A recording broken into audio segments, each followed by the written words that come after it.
Okay, welcome to your channel chemistry से once again. आज हम लोग स्टार्ट करने वाला है 10th क्लास का एक लेक्चर। और 10th का ये जो लेक्चर होने वाला है वो कहीं ना कहीं सीबीएसई बोर्ड के जो एग्जाम आ रहे हैं, यानी कि जो हम लोग का 2 मार्च को एग्जाम लगा हुआ है, तो उससे रिलेटेड, यानी कि जो चैप्टर फर्स्ट है केमिस्ट्री का, जिसमें केमिकल रिएक्शन एंड इक्वेशंस जिसका नेम है, तो इस चैप्टर को हम इसमें लगभग पूरी तरीके से क्या करने वाले हैं, कवर करने वाले हैं। तो अगर आप में से ऐसे स्टूडेंट हैं जिन्होंने अभी तक कुछ नहीं पढ़ा है, कुछ नहीं पढ़ा है मतलब थोड़ा बहुत तो पढ़ाई होगा, तो उनको जो है ना इस वीडियो की बहुत ज़्यादा ज़रूरत है। तो इस वीडियो को अगर आप एक बार देख लेते हैं, लगभग 20 से 25-30 मिनट का वीडियो होगा क्योंकि चैप्टर काफ़ी शॉर्ट है। तो अब इस वीडियो को आपको अगर देखना है, मतलब कि देख सकते हैं, तो फिर पूरा का पूरा जो चैप्टर का क्वेश्चन है वो कवर हो जाएगा। यानी कि बोर्ड में ऐसा कोई क्वेश्चन नहीं आने वाला जो आपसे, हमारे ख्याल से, इन क्वेश्चन से बाहर जाए। ठीक है, तो चलिए स्टार्ट करते हैं। पहले तो क्या होता है कि जो चैप्टर फर्स्ट है आपका, चैप्टर फर्स्ट जिसको आप जानते ही हैं, केमिकल रिएक्शन एंड इक्वेशन। ठीक है, तो इसमें क्या है, केमिकल रिएक्शन एंड इक्वेशन जो चैप्टर है उसमें भाई केमिकल रिएक्शन के टाइप बताएंगे। ठीक है, तो इसमें जो मेन आपका टॉपिक आता है वो यही है कि भाई केमिकल रिएक्शन और उसकी इक्वेशन जो होती है वो कैसे लिखी जाएंगी। ठीक है, तो उससे पहले मैं एक बार देख लेता हूँ कि मैं वीडियो देखते हैं कि हाँ कहाँ तक पहुँचे। ठीक है, दिखाई दे रहा है। तो केमिकल रिएक्शन और इक्वेशन चैप्टर का नेम है, तो फिर सबसे पहले हम ये जान लेते हैं कि केमिकल रिएक्शन और केमिकल इक्वेशन क्या होती है। केमिकल रिएक्शन क्या होती है, जैसे मान लो कि आपके पास दो केमिकल है, कोई केमिकल ए है, कोई केमिकल बी है। तो अगर आपने दोनों को मिक्स किया और मिक्स करने के बाद कुछ नई स्पीसीज बन रही है जो कि पहले आपके मिक्स करने के टाइम पे नहीं बनी थी, तो उसको हम क्या बोलेंगे, केमिकल रिएक्शन बोलेंगे। ठीक है, उस केमिकल रिएक्शन को हम क्या करेंगे, केमिकल फार्मूलाज में जब लिखेंगे तो उस रिप्रेजेंटेशन को हम लोग बोलते हैं केमिकल इक्वेशन। ठीक है, जैसे मान लिया कि हाइड्रोजन और ऑक्सीजन मिक्स करते हैं, तो हाइड्रोजन और ऑक्सीजन के मिक्स करने से वाटर बना है। वाटर पहले नहीं था, जब हाइड्रोजन ऑक्सीजन मिक्स किया तो वाटर नहीं था, वाटर बाद में बना है। इसका मतलब ये एक केमिकल रिएक्शन है जिसमें कुछ नया स्पीसीज बना है। अब हम क्या करेंगे, इस रिप्रेजेंटेशन को हम जब केमिकल फार्मूलाज के टर्म में लिख लेते हैं तो उसको हम लोग बोलते हैं केमिकल इक्वेशन। ठीक है, तो केमिकल इक्वेशन जैसे hydrogen and oxygen react to each other and it form the H2O, तो ये हमारी क्या हो गई, केमिकल इक्वेशन हो गई। ठीक है, इसमें H2 और O2 जब रिएक्ट कर रहे थे तो उस टाइम पे H2O नहीं था लेकिन बाद में बना, तो इसका मतलब है कि ये एक केमिकल रिएक्शन है। ठीक है, चलिए ठीक है। इनमें जब केमिकल रिएक्शन की बात करते हैं तो सबसे पहले हमारे पास एक पॉइंट आता है, वो आता है केमिकल रिएक्शन की बैलेंसिंग। ठीक है, तो बैलेंसिंग जो होती है किसी भी केमिकल रिएक्शन की, वो बहुत इंपॉर्टेंट है क्योंकि हमें बैलेंस केमिकल रिएक्शन ही लिखनी होगी। ठीक है, तो सबसे पहले हम लोग क्या करते हैं, बैलेंसिंग करते हैं। बैलेंसिंग हमको आनी चाहिए क्योंकि चैप्टर 1 से लेकर चैप्टर लास्ट तक हमको केमिकल रिएक्शन बैलेंस करनी ही पड़ेगी। ठीक है, बैलेंसिंग जैसे मान लो कि ये सिंपल इक्वेशन फर्स्ट वाली लिखी है, तो बैलेंसिंग का रूल ये होता है कि सबसे पहले आप क्या करेंगे, मेटल बैलेंस करेंगे, फिर नॉन मेटल बैलेंस करेंगे। ठीक है, और उसके लास्ट में अगर बचे तो हम लोग ऑक्सीजन को बैलेंस कर लेते हैं लास्ट में। ठीक है, तो यहाँ पे हम देखेंगे कि मेटल है, कोई नहीं है, मेटल नहीं है, हाइड्रोजन है, ऑक्सीजन है। फिर तो ऑक्सीजन को बैलेंस करेंगे, तो ऑक्सीजन को जब बैलेंस करें तो इधर ऑक्सीजन 2 है, इधर ऑक्सीजन 1 है, तो हम क्या करते हैं, बैलेंस करने के लिए मल्टीप्लाई यानी कि स्टोइशियोमेट्री नंबर आगे लगाने पड़ते हैं। ठीक है, तो हम इसके आगे कितने लगाते हैं, 2 लगाते हैं, तो ये 2 ऑक्सीजन हो जाएंगे। ठीक है, तो इसलिए O2 यहाँ भी है और O2 यहाँ भी है। ठीक है, यहाँ भी 2 ऑक्सीजन है और इधर भी 2 ऑक्सीजन है। लेकिन अब क्या होता है कि जब हम बैलेंसिंग करते हैं तो एक आइटम बैलेंस हो जाता है तो दूसरा आइटम हो सकता है अनबैलेंस हो जाए। ठीक है, तो हम फिर से एक बार चेक करेंगे कि दोनों तरफ आइटम्स की क्वांटिटी बराबर है या ज़्यादा या कम हो गई फिर से। ठीक है, तो यहाँ पे जब हम देखते हैं तो 2 2 4 हाइड्रोजन है, यहाँ पे 2 ही थे तो हमने 2 से मल्टीप्लाई कर दिया, यानी कुल मिलाकर के मल्टीप्लाई करके जो है हमें बैलेंस करनी पड़ेगी। ठीक है, तो हम कुछ एग्जाम्पल ले रहे हैं, हम एग्जाम्पल 1 2 ले रहे हैं, आप क्या कर सकते हैं, बहुत सारे एग्जाम्पल बाई सेल्फ लगा सकते हैं। ठीक है, अच्छा, उसके बाद में क्या है, सबसे पहले तो ये है कि आपका मान लो कि हमारे पास AlCl3 है प्लस Na2SO4 है। ठीक है, क्लियर है। सबसे पहली बात तो ये है कि ये जो AlCl3 और Na2SO4 है ये हैं क्या, इनके केमिकल नेम क्या है, ये भी आपको पता होना चाहिए। तो इसके लिए आपको चार्ज पता होना चाहिए कि सोडियम और सल्फेट मिलेगा तो क्या बनेगा, सोडियम सल्फेट। सोडियम सल्फेट का फॉर्मूला क्या होगा, Na2SO4 नॉट NaSO4। ठीक है, तो ये सब चीज़ें आपको आनी चाहिए। अगर आपको नहीं आती है तो आप कमेंट बॉक्स में जा करके इसकी डिमांड कर सकते हैं।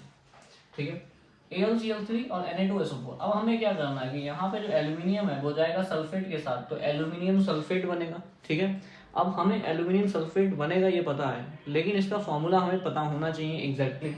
तो एल्यूमिनियम सल्फेट का फॉर्मूला होता है Al2SO4 ट्राइस, ठीक है।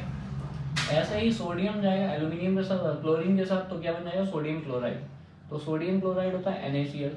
अब हमारे दोनों ही प्रोडक्ट बनेंगे इस रिएक्शन में, ये दो प्रोडक्ट बनने हैं, लेकिन ये दोनों बैलेंस नहीं है अभी। आपको क्या करना है कि दोनों के फॉर्मूले लिख दिए, उसके बाद बैलेंसिंग करनी होती है। तो अब हमें बैलेंसिंग करनी है, तो बैलेंस करने के लिए क्या करेंगे, इधर एल्यूमिनियम कितने हैं 1 है, इधर 2 है, तो हम क्या करेंगे 2 एल्यूमिनियम कर लेंगे, ठीक है। इधर हमने जब किया तो 3 2 6 हो गए। यहाँ पे सल्फेट कितने हैं, सल्फेट यहाँ पे 1 है, यहाँ पे सल्फेट 3 है, तो हम क्या करेंगे 3 कर लेंगे। तो 3 सोडियम, 3 2 6 सोडियम, यहाँ पे 6 क्लोरीन, तो यहाँ पे 6 कर लेंगे, ठीक है। तो फाइनली हमको जब हम स्टेप्स करते हैं ये सारी चीज़ें, यानी कि एक आइटम बैलेंस करते हैं दूसरा हो सकता है अनबैलेंस है, फिर से बैलेंस कर, तब तक बैलेंस करेंगे जब तक सारे आइटम्स बैलेंस नहीं हो जाते हैं, ठीक है। तो इस तरीके से बैलेंसिंग का मतलब होता है कि भाई सारे ही आइटम्स बैलेंस होने चाहिए, ठीक है। उसके बाद में जैसे हमने एक एग्जांपल लिया N2+3 N2+H2, ठीक है। जब नाइट्रोजन और हाइड्रोजन रिएक्ट करते हैं तो क्या बनता है NH3 बनती है, NH3 इज अमोनिया। अब हमने बैलेंस करना है, हाइड्रोजन को सबसे लास्ट में बैलेंस करते हैं, सबसे लास्ट में हाइड्रोजन बैलेंस किया जाता है, तो उससे पहले जो कुछ है उन सबको निपटा देते हैं। तो नाइट्रोजन यहाँ पे 2 है, यहाँ पे 1 है, तो हम 2 से मल्टीप्लाई कर दिए, ठीक है। तो 2 से जब मल्टीप्लाई किया तो हाइड्रोजन कितना हो गया 6 हो गया, तो यहाँ पे हम 3 से मल्टीप्लाई कर देंगे, तो हमारा 2NH3 बन जाएगा, ठीक है। इस तरीके से बैलेंसिंग के सारे स्टेप्स आपको अच्छी तरीके से आई होप आते होंगे, ठीक है। अगर आपको ये नहीं आता है कि भाई बैलेंसिंग नहीं, तो बैलेंसिंग का एक शॉर्ट वीडियो बनाया जाएगा, आपको उसमें चिपका दिया जाएगा, ठीक है। उसके बाद में क्या होता है कि जब बैलेंसिंग आप पढ़ लेंगे, तो बैलेंसिंग पढ़ने के बाद उसके बाद में आप 1-2 बैलेंसिंग अपने आप करेंगे और कमेंट बॉक्स में जाकर के उसकी बैलेंस इक्वेशन लिखेंगे कि हाँ आपको आती है, ठीक है। जैसे मान लो कि हमने यहाँ पे copper nitrate and plus zinc sulphate ये लिया है, ठीक है। तो अब ये हमें पता होना चाहिए कि भाई ये जो रिएक्शन ली है तो इसमें प्रोडक्ट क्या बनेगा, तो प्रोडक्ट बनाएंगे उसके बाद बैलेंस करेंगे, ठीक है। तो ये एक सिंपल सी इक्वेशन है, इसको आप अपने आप बैलेंस करके कमेंट बॉक्स में जाकर कमेंट करेंगे और देखेंगे कितने स्टूडेंट जो है इस चीज़ को लेकर के सीरियस हैं, ठीक है, कितने लोगों को आती है। उसके बाद में आ जाओ टाइप ऑफ केमिकल रिएक्शन, ठीक है, क्योंकि इस चैप्टर में सिर्फ टाइप ऑफ केमिकल रिएक्शन ही हमारा मोस्ट इंपॉर्टेंट टॉपिक है और यहीं से हमारे क्वेश्चंस जो हैं वो आने हैं, ठीक है। तो जितनी भी केमिकल रिएक्शन होती हैं वो मोस्टली हमारे कौन कौन सी टाइप की होती हैं, पहला तो हमारा हो जाएगा डिस्प्लेसमेंट रिएक्शन, ठीक है। डिस्प्लेसमेंट रिएक्शन होती हैं, डिस्प्लेसमेंट रिएक्शंस। उसके बाद में क्या होती है decomposition, combination reaction, combination reaction, ठीक है। तीसरी कौन सी होती है, तीसरी होती है हमारी decomposition reaction, decomposition, decomposition reaction, ठीक है। मैं सिर्फ डिकम्पोजिशन लिख रहा हूँ। डिस्प्लेसमेंट के बीच में एक इधर और भी होती है डबल डिस्प्लेसमेंट रिएक्शन, ठीक है। तो ये सारी जो रिएक्शन होती हैं इन रिएक्शंस के टाइप हैं, कैटेगरी हैं। तो double displacement, displacement, combination, decomposition, oxidation and reduction, है ना, ये भी होता है ऑक्सीडेशन एंड रिडक्शन। तो ये सारी जो रिएक्शंस होती हैं इन्हीं के ऊपर ये पूरा चैप्टर जो है कहीं ना कहीं घूमता है और यहाँ से 101% क्वेश्चंस हमको मिल रहा है, ठीक है। अब हम क्या करेंगे 1 by 1 रिएक्शंस देखेंगे। जो सबसे पहले हम लोग पढ़ने वाले हैं वो हम लोग मान लो कि ये पढ़ने वाले हैं, ठीक है, डिस्प्लेसमेंट रिएक्शन पढ़ने वाले हैं। अब ये डिस्प्लेसमेंट रिएक्शन क्या होती है, डिस्प्लेसमेंट रिएक्शन में क्या होता है कि एक कंपाउंड को हम किसी मेटल के साथ में रिएक्ट कराते हैं या किसी एलिमेंट के साथ में रिएक्ट कराते हैं, तो एक एलिमेंट जो उससे रिएक्शन करने आ रहा है वो कंपाउंड के किसी एलिमेंट को डिस्प्लेस कर देगा, हटा देगा, ठीक है। So those reaction in which any item displace और replace any other item present in a compound which having the least reactivity, जिसकी रिएक्टिविटी कम होती है, यानी कि जो हटेगा उसकी रिएक्टिविटी कम होगी, आने वाले की रिएक्टिविटी क्या होगी ज़्यादा होगी। तो ऐसे ही रिएक्शंस को हम लोग डिस्प्लेसमेंट रिएक्शन कहते हैं। इसमें क्या होता है कि most reactive metal will displace the least reactive less reactive metal, ठीक है। एग्जाम्पल क्या है, इसके लिए हमें आनी चाहिए रिएक्टिविटी सीरीज, ठीक है। अब रिएक्टिविटी सीरीज की वीडियो ऑलरेडी हमारे चैनल पे बनी हुई है। रिएक्टिविटी सीरीज की बाकायदा ट्रिक है, काशीनाथ का माली आलू ज़रा फीके पकाता है ना, तो वो उसको आप ज़रूर देखिएगा, उससे आपको काफ़ी ज़्यादा हेल्प मिलेगी। मैं इसमें एंड स्क्रीन में लगा दूंगा, आप जा करके उसको एक बार ज़रूर चेक कर लें कि रिएक्टिविटी सीरीज़ का ट्रिक क्या है, ठीक है, जिससे आपको बहुत ही अच्छी तरीके से याद हो जाएगा। डिस्प्लेसमेंट रिएक्शन में क्या होता है कि जैसे हमारे पास कॉपर सल्फेट है और प्लस एक मेटल है, तो इसकी खास बात ये होती है कि इसमें एक कोई कंपाउंड होगा और एक कोई मेटल होगा, ठीक है, या कोई नॉन मेटल होगा। एलिमेंट और कंपाउंड के बीच होती है। तो इसमें ये वाला क्या होना चाहिए, मोर रिएक्टिव होना चाहिए, और ये वाला जो एलिमेंट है मेटल है वो लेस रिएक्टिव होना चाहिए, ठीक है। तो ये मोर रिएक्टिव लेस रिएक्टिव को इसकी जगह से क्या कर देगा, हटा देगा। तो ये क्या बना देगा, FeSO4 प्लस Cu, ठीक है। तो यहाँ पे जो रिएक्शन हुई है जिसमें कि Fe ने Cu को हटा दिया है, ये बोलते हैं डिस्प्लेसमेंट रिएक्शन, ठीक है। ऐसे ही कोई भी रिएक्शन अगर होती है, जैसे कि जिंक क्लोराइड है प्लस एल्यूमिनियम है, तो ये रिएक्शन होगी या नहीं होगी ये आपको पता तो चलेगा नहीं, आप तो कॉपी में करा के चले आएंगे, लेकिन उसके लिए आपको पहले रिएक्टिविटी सीरीज पता होनी चाहिए। काशीनाथ का माली आलू ज़रा फीके पकाता है, लेकिन ये तो आपको आती नहीं है, तो फिर आप क्या करेंगे, जाके हमारे वीडियो को एक बार चेक करेंगे, ठीक है, उस पर जा करके देख सकते हैं। तो इसमें हमने देखा कि भाई एल्यूमिनियम की रिएक्टिविटी सीरीज में ज़्यादा होती है जिंक से, तो जिंक को ये यहाँ से हटा सकता है। तो इसीलिए जिंक जाएगा क्लोरीन के साथ, तो क्या बन जाएगा, एल्यूमिनियम जाएगा क्लोरीन के साथ, तो क्या बन जाएगा, एल्यूमिनियम क्लोराइड। तो एल्यूमिनियम क्लोराइड का फॉर्मूला होता है AlCl3, और ये जिंक यहाँ से हट जाएगा, ठीक है, इस तरीके से। अब एल्यूमिनियम क्लोराइड में वही लोचा हो गया, क्योंकि यहाँ पे 3 है और यहाँ पे 2 ही है, तो हम क्या करेंगे, बैलेंस करेंगे, जाहिर सी बात है। तो 2 को मल्टीप्लाई कर देंगे और यहाँ 3 से मल्टीप्लाई कर देंगे, ठीक है, और यहाँ से हम 2 से मल्टीप्लाई कर देंगे, तो हमारा जो है यहाँ पे 3 जिंक अलग हो जाएगा, ठीक है। एलिमेंट क्योंकि बैलेंसिंग हमको पता ही है, यहाँ 3 चाहिए। जब भी 3 और 2 वाला केस होता है तो हम 2 की जगह पे 3 से मल्टीप्लाई और 3 की जगह पे 2 से मल्टीप्लाई कर लेते हैं, ठीक है। तो इस तरीके से डिस्प्लेसमेंट रिएक्शंस वो होती हैं जिसमें कि कोई एक एटम दूसरे एटम को हटा देता है, डिस्प्लेस कर देता है, उनको डिस्प्लेसमेंट रिएक्शन कहते हैं। और इसमें हमें रिएक्टिविटी सीरीज का यूज़ करना पड़ता है, ठीक है, सॉल्ट और मेटल के बीच। उसके बाद में आता है डबल डिस्प्लेसमेंट रिएक्शन। जो डबल डिस्प्लेसमेंट रिएक्शन होती हैं ये 2 सॉल्ट के बीच होती हैं, ठीक है। दो रिएक्शन इन विच आयंस जो होते हैं एक्सचेंज हो जाते हैं, यानी 2 कंपाउंड को आपने डाला पानी में, उन दोनों कंपाउंड के जो आयंस होते हैं वो आपस में इंटरचेंज हो जाते हैं। तो ऐसी जो रिएक्शंस होती हैं उनको हम बोलते हैं डबल डिस्प्लेसमेंट रिएक्शन। और इन रिएक्शन को हम लोग प्रेसिपिटेशन रिएक्शन भी बोलते हैं, क्योंकि इसमें प्रेसिपिटेट की फॉर्मेशन हो जाती है। तो जैसे हमने एग्जाम्पल के तौर पर लिया है बैरियम क्लोराइड एक सॉल्ट है और Na2SO4 एक सॉल्ट है, ठीक है। इन दोनों की रिएक्शन से क्या होगा कि इसका जो आयन है ना वो आपस में बदल जाएंगे। तो बैरियम चला जाएगा सल्फेट के साथ, तो बन जाएगा बैरियम सल्फेट, ठीक है। और एल्यूमिनियम यहाँ पे सोडियम चला जाएगा क्लोरीन के साथ, तो क्या बन जाएगा, सोडियम क्लोराइड। अब हम बैलेंस करने के लिए देख रहे हैं कितने आइटम है, तो यहाँ सोडियम क्लोराइड 2 बन सकते हैं, तो हम लिख देंगे यहाँ पे। उसके बाद में आप यहाँ पे ये देखेंगे कि जो आपका नेक्स्ट है, जैसे कि पोटेशियम लेड क्लोराइड है प्लस पोटेशियम आयोडाइड है, ठीक है। अब ये पोटेशियम आयोडाइड और लेड क्लोराइड वाली रिएक्शन है, बहुत इंपॉर्टेंट है, क्योंकि इसमें एक वाइट पीपीटी बनता है। ये आपका वाइट पीपीटी होता है BaSO4, ठीक है। पीपीटी मतलब प्रेसिपिटेशन रिएक्शन है, बनेगा ही। और यहाँ पे क्या होगा कि लेड आयोडाइड बनेगा और प्लस पोटेशियम क्लोराइड बनेगा, ठीक है। तो यहाँ पे जो लेड आयोडाइड होता है ये येलो पीपीटी होता है, ठीक है, बहुत इंपॉर्टेंट है बोर्ड के लिए, कई बार एग्जाम में पूछा गया ये येलो पीपीटी फॉर्म, ठीक है। तो येलो पीपीटी क्या होता है, लेड आयोडाइड होता है, ठीक है। इसी से गोल्डन रेन एक्सपेरिमेंट किया जाता है केमिस्ट्री लैब में। उसके बाद में क्या है कि डबल डिस्प्लेसमेंट रिएक्शन क्या होती है आप समझिएगा, 2 भी सॉल्ट होंगे, उनके आयंस को एक्सचेंज करा देना है।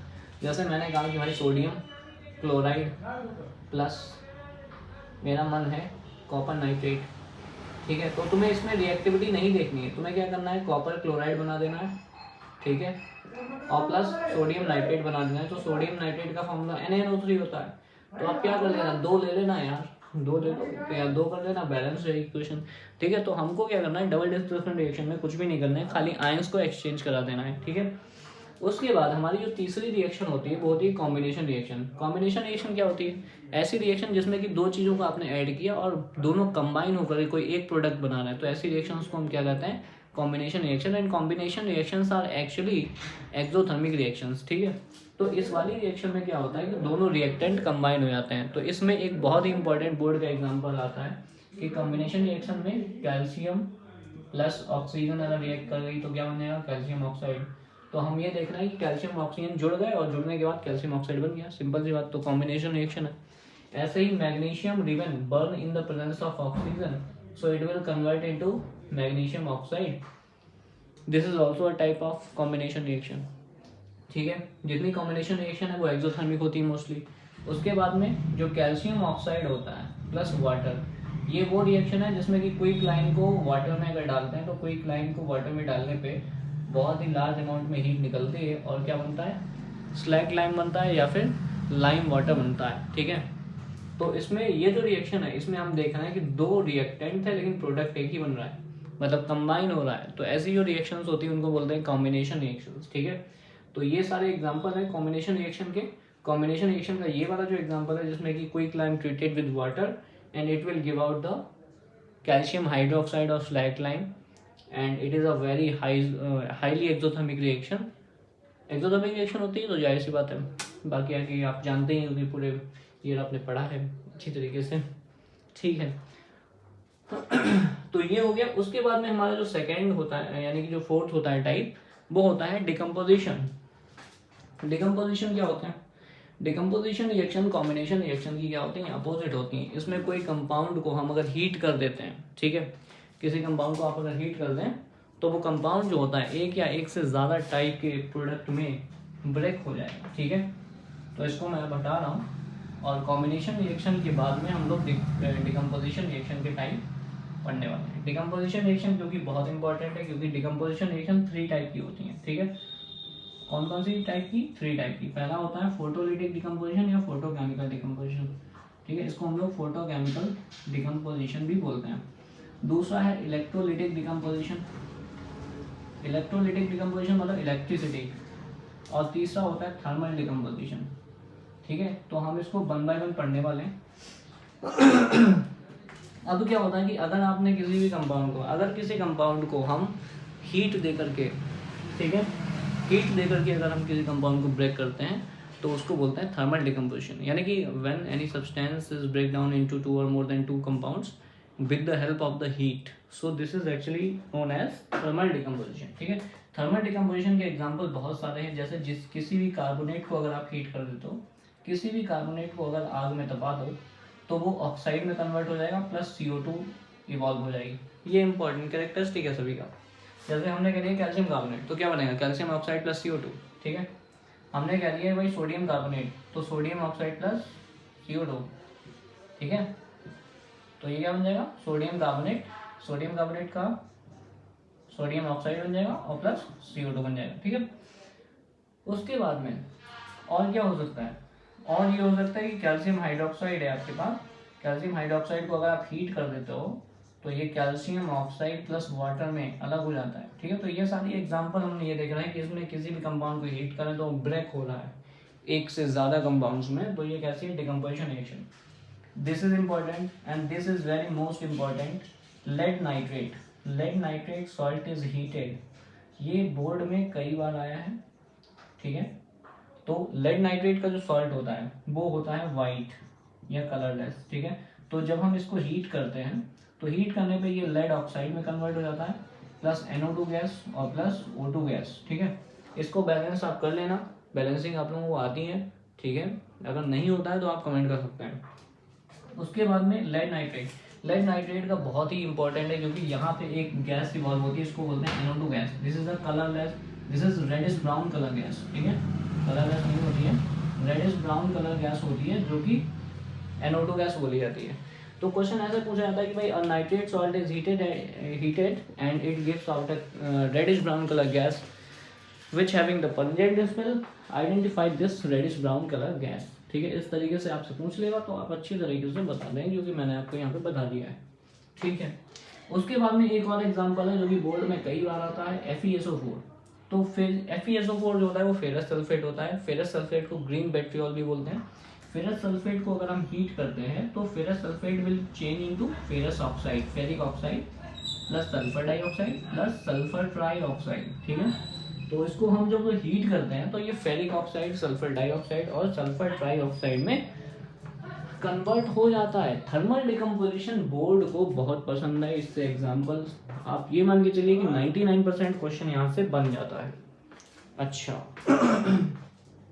उसके बाद हम लोग चलते हैं अपने नेक्स्ट टाइप के ऊपर। नेक्स्ट टाइप का जो डिकम्पोजिशन रिएक्शन होता है वो होता है हमारा इलेक्ट्रोलिटिक डिकम्पोजिशन, ठीक है। तो जो इलेक्ट्रोलिटिक डिकम्पोजिशन होता है उसको हम कैसे कर सकते हैं भाई। इलेक्ट्रोलिटिक डिकम्पोजिशन का मतलब होता है किसी भी कंपाउंड में जब इलेक्ट्रिसिटी पास कर देंगे तो फिर वो इलेक्ट्रिसिटी की हेल्प से जब डिकम्पोज होता है तो उसको इलेक्ट्रोलिटिक डिकम्पोजिशन बोलते हैं। जैसे जो सोडियम क्लोराइड का सोल्यूशन होता है पानी में, उसको हम लोग ब्राइन सोल्यूशन बोलते हैं, ठीक है। तो ब्राइन सॉल्यूशन में जब हम इलेक्ट्रिसिटी पास कर देते हैं तो इलेक्ट्रिसिटी पास करने पर ब्राइन सॉल्यूशन जो है ब्रेक हो जाता है NaOH plus H2 and Cl2 में, ठीक है। H2 और Cl2 नाम की दो गैस निकलती हैं। इसमें जो हाइड्रोजन होता है वो हमारा कैथोड पे मिलेगा और जो क्लोरीन होता है वो हमारा एनोड पे मिलता है। होता कैसे, हम क्या करेंगे, इलेक्ट्रोलिसिस कराने के लिए क्या करना पड़ता है, जिस भी कंपाउंड को भी हमें इलेक्ट्रोलिसिस करानी होती है उसका सॉल्यूशन बना लेंगे और उसमें दो इलेक्ट्रोड लगा देंगे, ठीक है। दो इलेक्ट्रोड को हम वही बैटरी के पॉजिटिव नेगेटिव टर्मिनल से जोड़ देंगे और जोड़ने के बाद वो कंपाउंड जो है इलेक्ट्रिसिटी की हेल्प से डिकम्पोज हो जाएगा, यानी कि वो आयंस में टूट जाएगा। अब ये आयंस जो होंगे वो अपोजिट चार्ज इलेक्ट्रोड की तरफ भागेंगे और जा करके वहाँ पे डिपॉजिट हो जाएंगे। इसी को हम लोग बोलते हैं इलेक्ट्रोलिटिक डिकम्पोजिशन या इलेक्ट्रोलिसिस, ठीक है। तो ब्राइन सॉल्यूशन की जो इलेक्ट्रोलिसिस होती है इसको हम लोग क्लोर एल्केली प्रोसेस नाम देते हैं, क्लोर एल्केली प्रोसेस, ठीक है। तो क्लोर एल्केली प्रोसेस क्या होता है ये आपको पता चल गया कि ब्राइन सॉल्यूशन जो होता है वो एक्वस सॉल्यूशन होता है NaCl का, जिसमें इलेक्ट्रिसिटी पास करते हैं तो ये NaOH हाइड्रोजन और क्लोरीन में ब्रेक डाउन हो जाता है। इसको ही हम लोग क्लोर एल्केली प्रोसेस बोलते हैं। क्लोर एल्केली इसलिए क्योंकि क्लोरीन भी बन रही है, एल्केली मतलब बेस भी बन रहा है, इसीलिए इसको हम लोग क्लोर एल्केली कंबाइंडली प्रोसेस बोल देते हैं, ठीक है।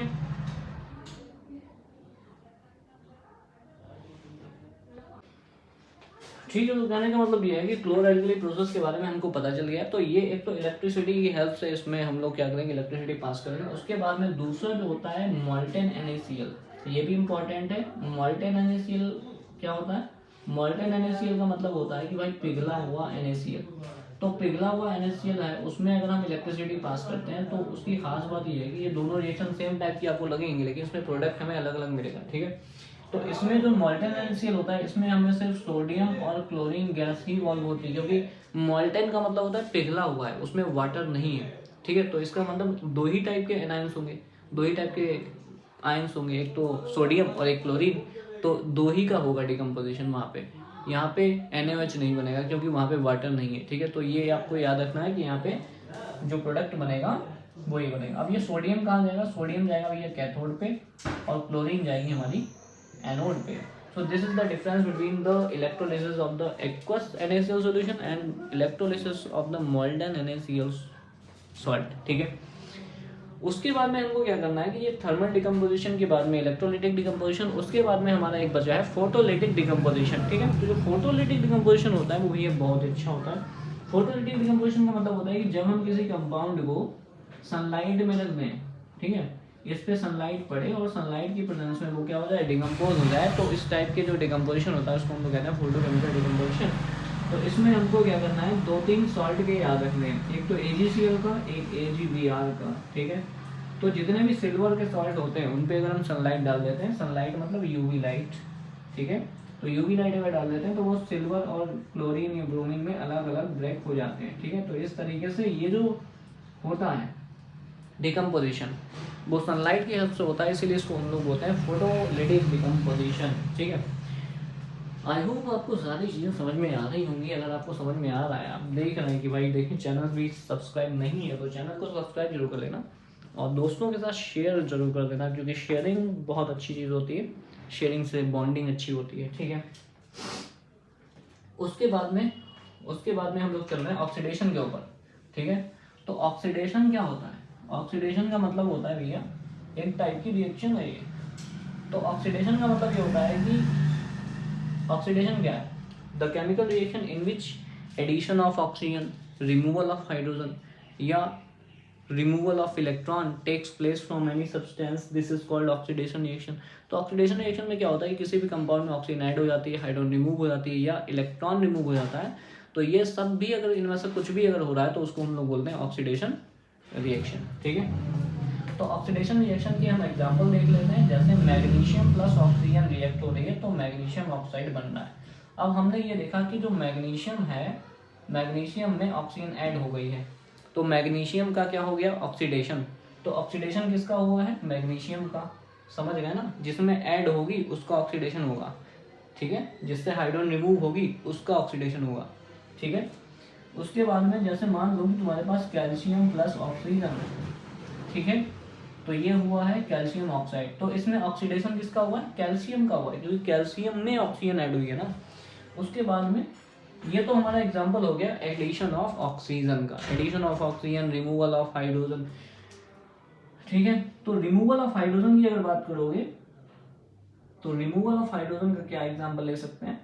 जैसे रिमूवल ऑफ हाइड्रोजन के एग्जांपल बहुत कम होते हैं, बट आपको ट्राई करवा रहा हूँ। एक Cu कॉपर हाइड्राइड है मान लो, प्लस ऑक्सीजन है, तो ये कॉपर अलग हो जाएगा प्लस H2 हो जाएगा, H2 कन्वर्ट हो जाएगा। तो यहाँ पे कॉपर हाइड्राइड था पहले, लेकिन अब क्या है, बाद में कॉपर बचा, यानी वहां से हाइड्रोजन हट गया, तो यहाँ पे ऑक्सीडेशन हो गया। ऑक्सीडेशन किसका हुआ, जिससे हाइड्रोजन हटी है। तो हाइड्रोजन किससे हटी है, कॉपर हाइड्राइड से हटी है, तो इसका मतलब कॉपर हाइड्राइड का क्या हुआ है, ऑक्सीडेशन हुआ है। ठीक है, उसके बाद में नेक्स्ट क्या होता है, removal of electron. Removal of electron का मतलब होता है कि जब कोई एटम इलेक्ट्रॉन डोनेट करता है, जितने जितने भी मेटल्स होते हैं ना, जब वो इलेक्ट्रॉन जब बॉन्ड बनाते हैं तो अपने इलेक्ट्रॉन डोनेट करते हैं। तो हमेशा ही मेटल्स जो होते हैं इलेक्ट्रॉन डोनेट करते हैं तो उनका क्या हो जाता है, ऑक्सीडेशन हो जाता है। ठीक है, इस रिएक्शन को हम लोग क्या बोलते हैं, ऑक्सीडेशन। तो removal of electron is called oxidation. तो सोडियम जो है, सोडियम ने अगर एक इलेक्ट्रॉन दिया तो सोडियम पे आ जाएगा पॉजिटिव, और इस प्रोसेस को बोल देंगे ऑक्सीडेशन ऑफ सोडियम। ठीक है, जैसे मैग्नीशियम है, बॉन्ड बनाने जा रहा था, तो बॉन्ड बनाने के लिए उसको 2 इलेक्ट्रॉन पहले देने पड़ेंगे, तो इलेक्ट्रॉन जो देता है ना उसका ऑक्सीडेशन हो जाता है। यानी इसका ऑक्सीडेशन हुआ है सोडियम का, यहाँ पे हुआ है मैग्नीशियम का। तो ऑक्सीडेशन का मतलब होता है रिमूवल ऑफ इलेक्ट्रॉन ऑल्सो, या डोनेशन ऑफ इलेक्ट्रॉन। ठीक है, ये भी एक क्या है, प्रक्रिया है ऑक्सीडेशन की। ठीक है, बढ़िया। उसके बाद हम लोग चल रहे हैं रिडक्शन, और रिडक्शन के बाद हम लोग बंद कर देंगे अपना टॉपिक। क्यों, क्योंकि यहाँ पे हो चुका है वीडियो 20 मिनट के पार। ठीक है, लेकिन आपको इसमें बहुत सारा मिलेगा ज्ञान। रिडक्शन की अगर बात करोगे तो रिडक्शन जो है, रिडक्शन क्या होता है, रिडक्शन का मतलब होता है ऑक्सीडेशन का अपोजिट, यानी कि removal of oxygen, addition of hydrogen, addition of electron. तो यही बोलते हैं हम लोग रिडक्शन। तो अगर कभी भी जैसे ऑक्सीजन जुड़ी हुई है किसी भी एलिमेंट में और वो वहां से हट जाए, तो कॉपर प्लस H2O बन जाता है। ठीक है, स्टीम वगैरह में दुनियादारी।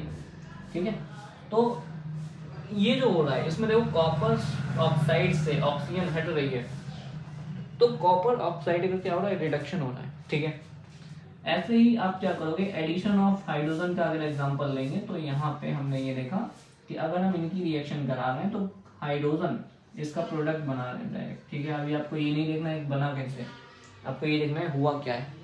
इसमें हाइड्रोजन ऐड हो गई है ना, ऐड होने के बाद ये बन गया, तो इसमें एडिशन ऑफ हाइड्रोजन हो रहा है, जिसमें एडिशन ऑफ हाइड्रोजन हो रहा है उसका रिडक्शन हो रहा है, यानी इसका रिडक्शन हो रहा है।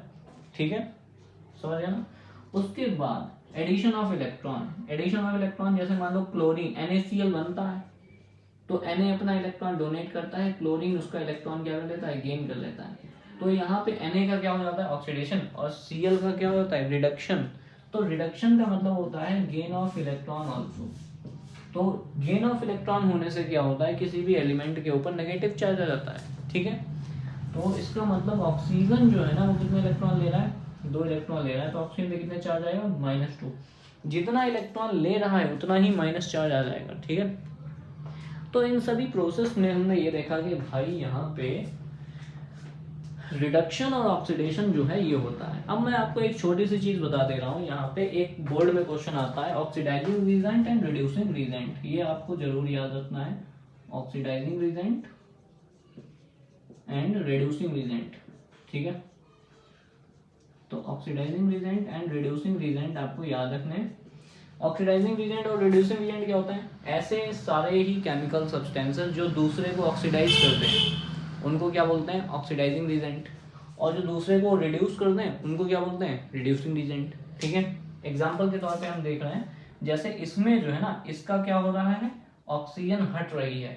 Removal of oxygen is called reduction, है ना? अभी मैंने बताया removal of oxygen is called reduction. आप देखोगे यहाँ से यहाँ तक, यहाँ से यहाँ पे जाने में ऑक्सीजन हट रही है, इसका मतलब इसका रिडक्शन हुआ किसका? CuO का।